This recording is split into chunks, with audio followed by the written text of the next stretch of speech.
estar en las zonas emergentes me ha ayudado muchísimo.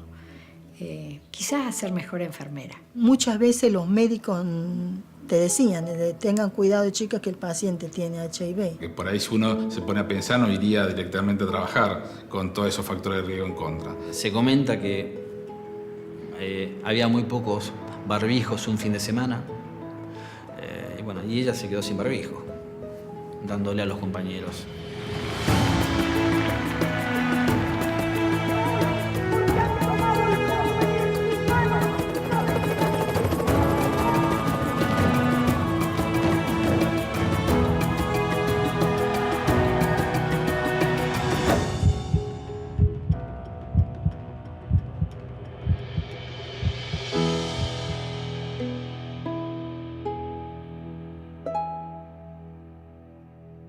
Dentro de la epidemiología se dan distintos eventos. Uno de estos eventos es la epidemia, ¿sí?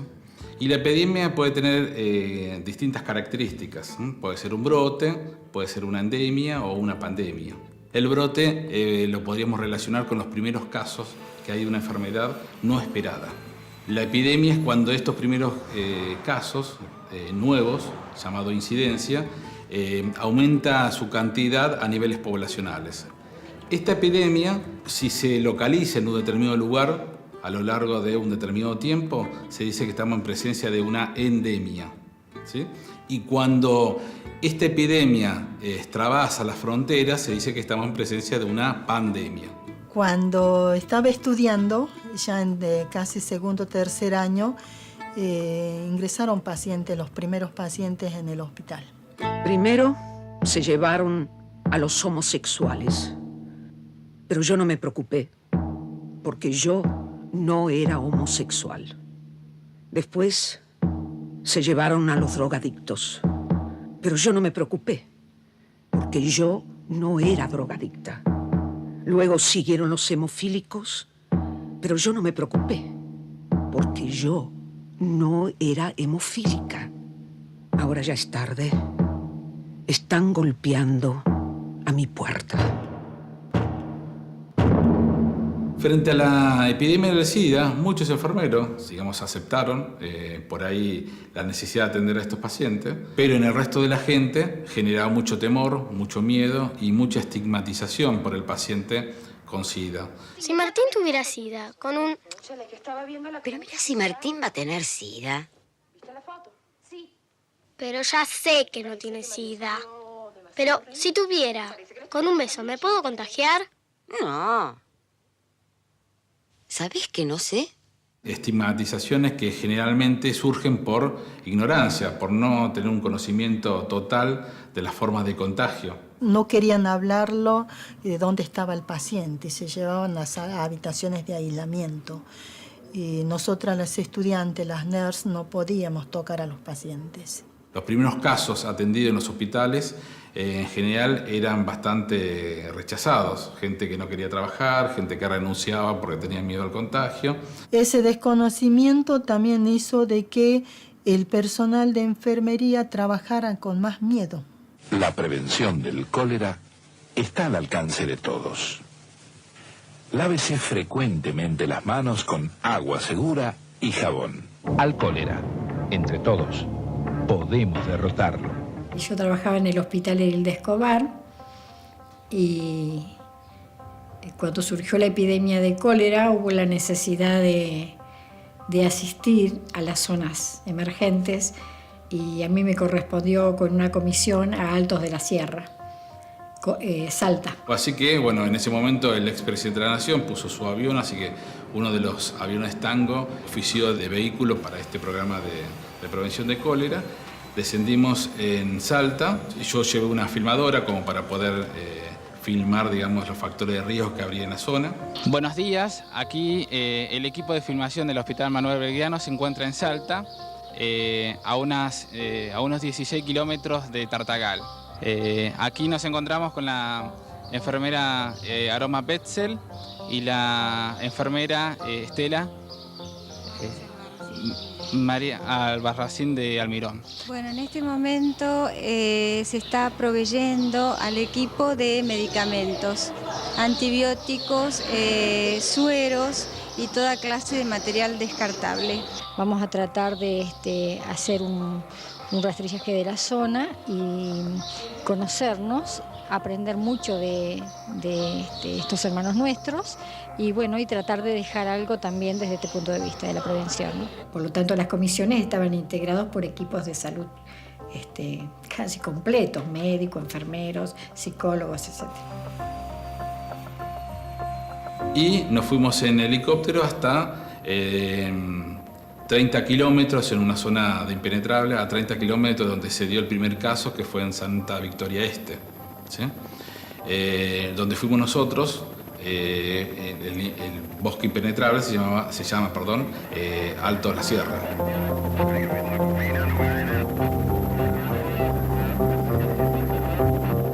Ante la presencia de la epidemia de gripe A N1H1, de presentarse la enfermedad en su medio, es importante lavarse las manos frecuentemente con agua y jabón. Bueno, la gripe A fue una de las últimas epidemias de gran peso y gran importancia que tuvimos en nuestro país. Es una enfermedad compleja en su inicio, del cual no se tenía conocimiento. Se reunió al personal que tenía antecedentes asmáticos, diabéticos, con alergia, y se les dio una licencia médica. Se complicó porque, bueno, como éramos pocos, encima quedamos mucho más pocos que éramos, metían camillas en terapia intensiva, digamos, ¿no? Y el porcentaje de muerte eran de pacientes relativamente jóvenes. Se tuvieron que alquilar respiradores también porque no dábamos abasto. No contábamos con el recurso humano, tampoco con los materiales. Estamos hablando de algo muy básico a veces, ¿no? Estar pidiendo a tu supervisora, por favor, que te consiga un barbijo. Así que, y lo que más llamó la atención es que, bueno, justamente era la ciudad autónoma de Buenos Aires, no era un pueblito del norte. In today's world, you've got more and more people victim of a terrible disease, AIDS. Please don't discriminate these people, but help them. Saber que este es un enemigo que podemos tener enfrente, cualquiera de nosotros. Y tú, eso sí, infórmate. Infórmate bien y toma tus precauciones. No seas estúpido, ¿vale? Muchas veces los médicos te decían, tengan cuidado, chicas, que el paciente tiene HIV. No le discrimine, no deje de darles amor. No les niegue un beso, una caricia. Usar las gomitas esas, que eso llevan un 50% de ventaja. Parte de mi programa en control de infecciones tenía el asesoramiento y la capacitación. De empezar a capacitar a las enfermeras, a decirles cómo se transmitía el SIDA. ¿Qué cuidados tenían que tener? Por ejemplo, nunca destapar un suero. Un suero es la prolongación de una vena de un paciente donde tiene que estar asépticamente y estéril. Si vas de pesca, lleva salvavidas.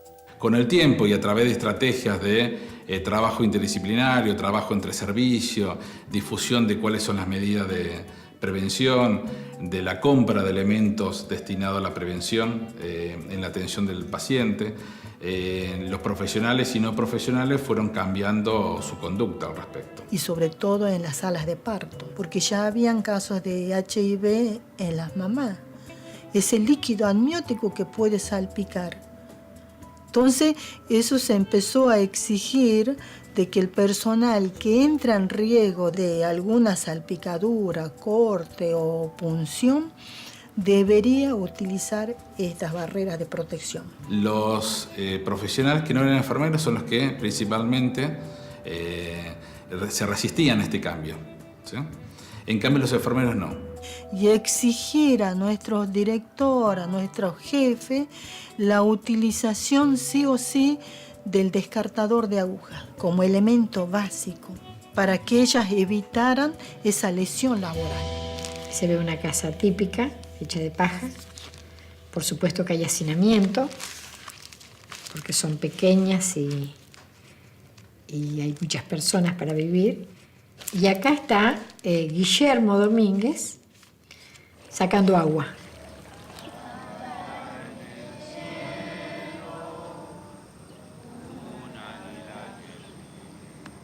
a la mañana cuando entonaban el himno, la verdad que te emocionaba.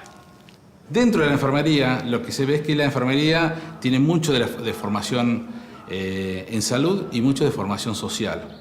El enfermero en general tiene características más naturales en cuanto a la impronta que se tiene que tener como para acercarse a la comunidad y ser bien recibido. Primeramente nos instalábamos en la posta sanitaria y establecíamos un vínculo con el agente, que era el personal de salud que había allí, ¿no? Que era surgido de la comunidad Wichí.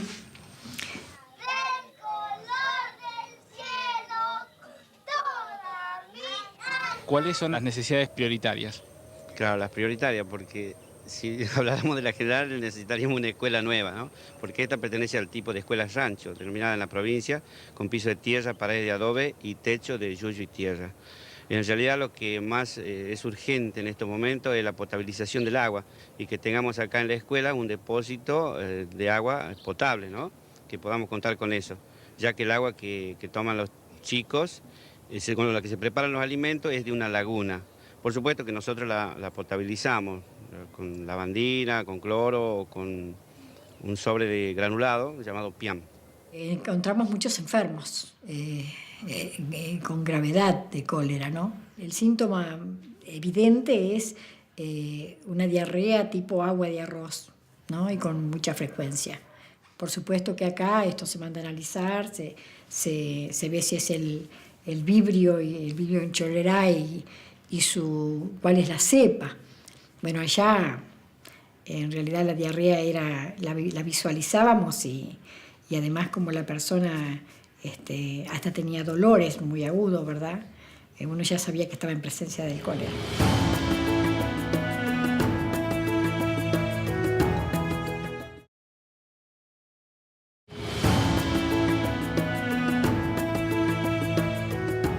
Las estrategias de intervención para cualquier epidemia son básicamente las mismas. Difiere un poco por el sistema de contagio, o sea, si no es lo mismo una enfermedad que se contagia por una exposición al aire contaminado, o sea, a través de la gotita de flush, que una enfermedad de transmisión entérica, por ejemplo, como el cólera, que es muy rara la posibilidad que se pueda contagiar de hombre a hombre, salvo a través de la contaminación de las materias fecales. Formosa está linda entre el río Bermejo y el río Pilcomayo, justo a la altura del lado salteño de Alto La Sierra. Entonces, el principal fuente de contagio era el agua contaminada que había en estos dos ríos. Posteriormente fuimos enviados a Perú para hacer un aprendizaje. Estuve en el Hospital Loaiza, en Lima, y luego fuimos a Iquitos con el doctor Valente, que es alguien que fue con nosotros. Íbamos a aprender cómo se trataba el cólera en realidad, ¿sí? En el Hospital Loaiza llegaban entre 400 y 500 pacientes día. Así que desde allí se aprendieron algunas cuestiones quizás más bien técnicas, ¿no?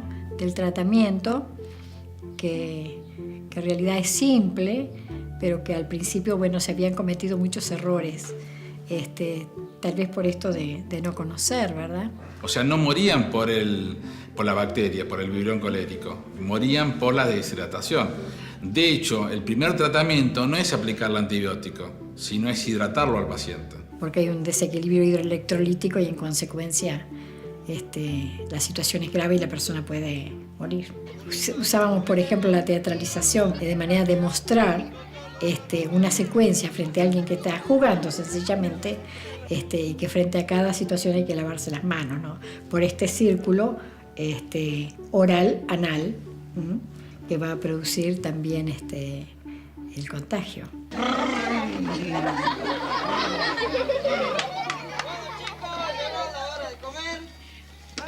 A comer, bueno, a comer. Voy a comer. Lavarse la mano. Guillermito, vení, no te lavé las manos! No, tiene que lavarse, no sea sucia. Vayan a lavarse, vayan a lavarse, vayan a lavarse, a lavarse. ¡Estelita! Estelita, venía a lavarte las manos. Porque son sucias. No se quieren lavar las manos. 8 cucharadas de azúcar y 1 de sal en 1 litro de agua. ¿Cómo era? 8 cucharadas de azúcar y 1 de sal. Mami, 8 cucharadas de azúcar era. Sí. 8 cucharadas de sal. Se revirtió rápidamente con la hidratación y porque además ellos respondían a la educación que se les brindaba. Por lo tanto, se cuidaban. He llegado, por ejemplo, y encontré 20 casos y cuando me fui al cabo de 10 días, tal vez había un caso. O sea que realmente creo que fue fructífera esta no sé si llamarlo intervención, este acompañamiento, ¿no? ¿Dónde está el bichito ese? No se ve. No se ve el bichito. No se ve porque es muy chiquitito. ¿Sabés qué chiquitito que es? No, No lo ve, así. bichito, pero está más chiquitito, más chiquitito. ¿Eh? No se ve el bichito.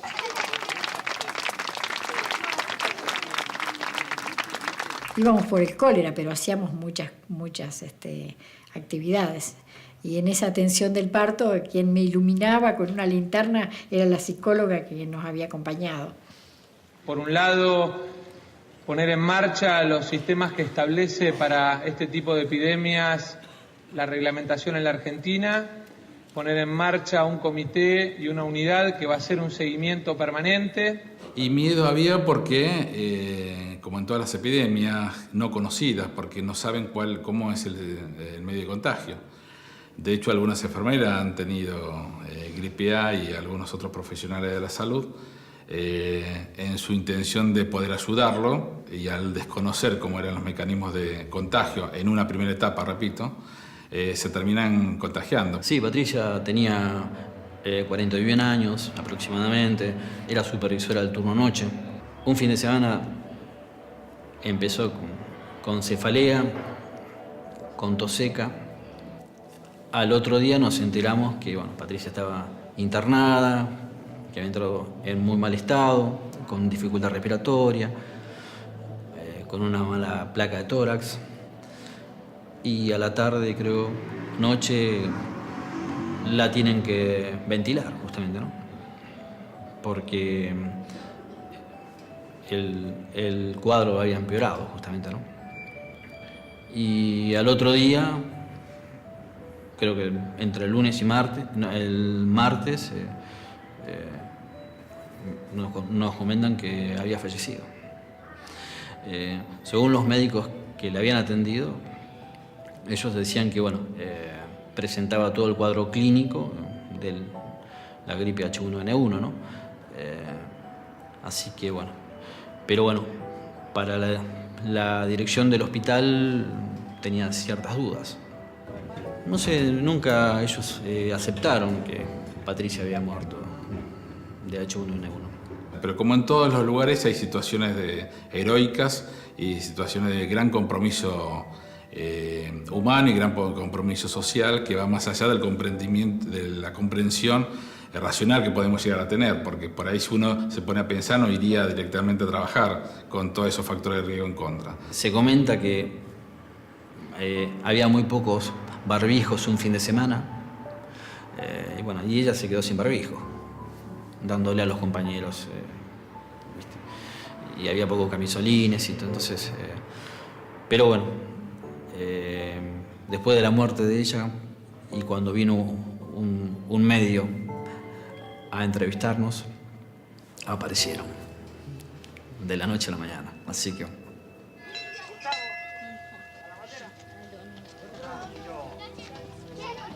tiene que ver con esto de que cuando el que va desde acá va pensando que lleva todo el saber y el poder.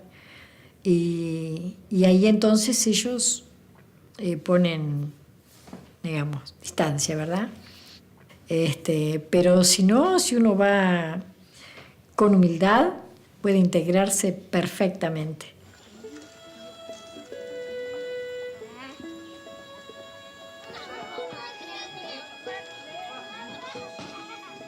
a uno se le llena el alma trabajando en ese lugar. Yo me levantaba muy temprano y recorría la misión y tomaba mate con la señora que hacía el mate cocido para los chicos en la escuela, que ahí tenés algunas fotos también. Y la verdad que uno se siente muy bien allí.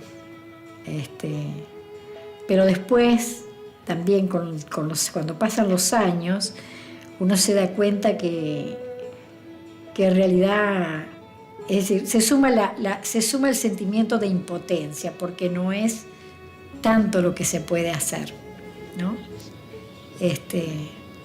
Y sí se puede aprender mucho de ellos. Y además tiene que aprender a esperar, al menos en ese periodo que me correspondió a mí,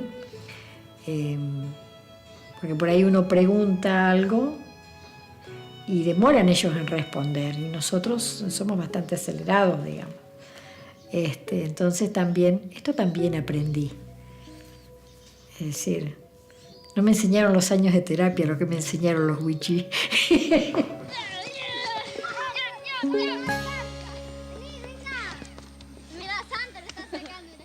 Con la pérdida de nuestra compañera Patricia Beldaño, bueno, dijimos, no tenemos nada, verdaderamente estamos muy expuestos. Empezamos a descubrir la ley de insalubridad, hacía mucho tiempo que existía. La Defensoría vino al hospital, recorrió las áreas, la guardia, la terapia intensiva, terapia intermedia, confirmó el tipo de patologías con las que trabajábamos. Y bueno, la justicia determinó que el trabajo nuestro es insalubre. Gucho me enseñó muchísimo, porque un día yo le solicitaba que él se higienice y él me decía que no tenía jabón. Entonces yo le di el dinero para que se compre jabón.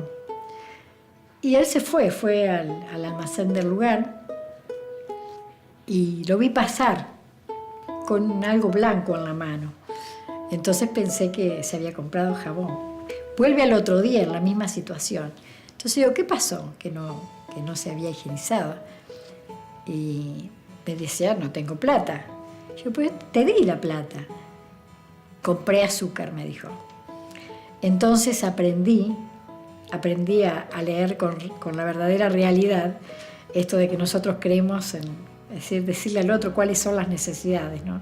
No siempre son las que nosotros creemos. Más allá de la formación en ciencia, la formación científica y todo un componente humano y social que muchos profesionales de salud tienen innatos, ¿no? ¿Sí? Y a pesar del miedo trabajaban igual. Los enfermeros por ahí creamos ciertos anticuerpos con respecto al tema de la muerte, ¿no? Pero cuando verdaderamente perdemos un compañero, eso nos golpeó, digamos, en toda la estructura emocional nuestra, ¿no? O sea, nos vinimos abajo, ¿no? Así que costó mucho seguir con eso, justamente, ¿no? Estar en las zonas emergentes me ha ayudado muchísimo, quizás a ser mejor enfermera. Mis compañeras me dicen, dale, Lucy, estudia enfermería en control de infecciones. Es lindo. ¿Cómo es lindo? Me decían a la vez. Porque ellas tampoco sabían lo que era control de infecciones. Yo tenía una compañera que ella iba, le daba una pastilla a un paciente que tenía SIDA y nada más. Yo lo vi más como una formación básica en salud, siempre me interesó. Trabajar en el interior, en las zonas de bosques y selvática, y bueno, necesitaba una formación básica en salud. Me llevara un gran entusiasmo hacia las zonas de emergencia, porque creo que allí se aprende, sobre todo. Se enseña también, pero en realidad en una cuestión de horizontalidad, ¿no? En su momento me gustaba guardia, terapia intensiva. Quizás por ahí el enfermero le gusta terapia intensiva porque, bueno, cree que el paciente complejo, ahí está todo lo que uno tiene que aprender, ¿no? Entre la vida y la muerte, ¿no?